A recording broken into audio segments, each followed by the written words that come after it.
Hello friends, welcome back to my channel.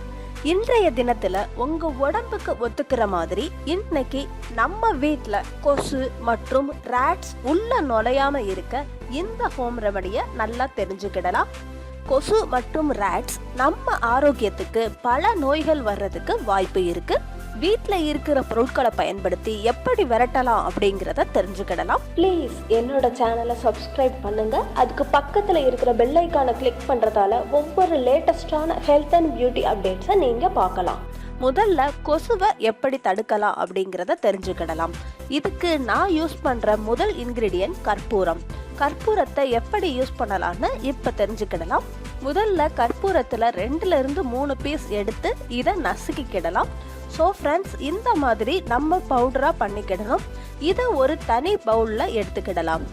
இந்த பவுடரை Windows மற்றும் டோர்ஸ் எங்கே ஓப்பன் ஏர் வருதோ அந்த இடத்துல இந்த பவுடரை வைக்கணும். இதுக்கு பிறகு கொசு உள்ளே வராமல் இருக்கும். நார்மலாக நீங்கள் இதை பவுடராகவும் யூஸ் பண்ணலாம். ஒரே ஒரு சூடத்தட்டில் எரிய வச்சு இதை ரூம் ஃபுல்லாக ஸ்ப்ரெட் பண்ணாலும் கொசு வீட்டுக்குள்ளே வராது. இது நல்லா ஒர்க் ஆகுது.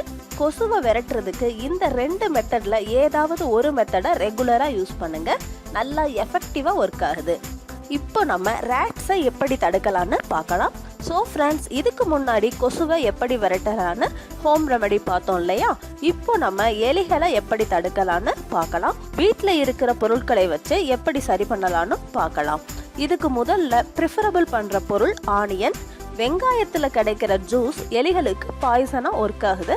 எலிகள் அதிகமாக வர்ற இடத்துல ஆனியனை ரவுண்டாக கட் பண்ணி வச்சிடணும். வீட்டில் உள்ள கார்னர்லையோ அல்லது எலிகள் எங்கே அதிகமாக திரியுதோ அந்த இடத்துல இந்த பீசஸை வச்சுட்டோம்னா அது அங்கே இருந்து வெளியே போயிடும். வேற பொருட்களை கூட யூஸ் பண்ணலாம். கருப்பு மிளகை பவுடர் பண்ணி எலிகள் அதிகமாக திரியிற இடத்துல இந்த பவுடரை தூவி விட்டோம்னா கூட சரி செய்யலாம். கம்ப்ளீட்டாக எலிகள் வர்றதை நிப்பாட்டிடலாம்.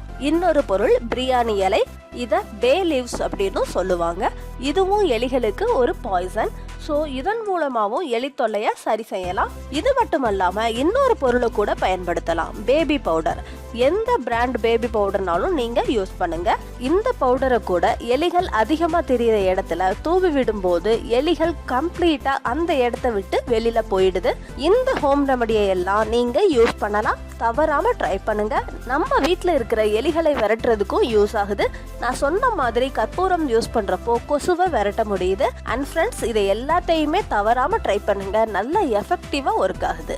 என்னோட வீடியோ பார்த்ததுக்கு ரொம்ப தேங்க்ஸ் ஃப்ரெண்ட்ஸ். இந்த வீடியோவில் ஏதாவது டவுட்ஸ்னா கீழே இருக்கிற கமெண்ட் பாக்ஸில் டெக்ஸ்ட் பண்ணுங்க. நான் உங்களுக்கு ரிப்ளை பண்ணுறேன். இதுவரைக்கும் இந்த சேனலை நீங்கள் சப்ஸ்கிரைப் செய்யலைன்னா இப்போ சப்ஸ்கிரைப் பண்ணிடுங்க. அடுத்த யூஸ்ஃபுல் வீடியோவோட நான் உங்களை சந்திக்கிறேன் friends. Until then bye bye friends.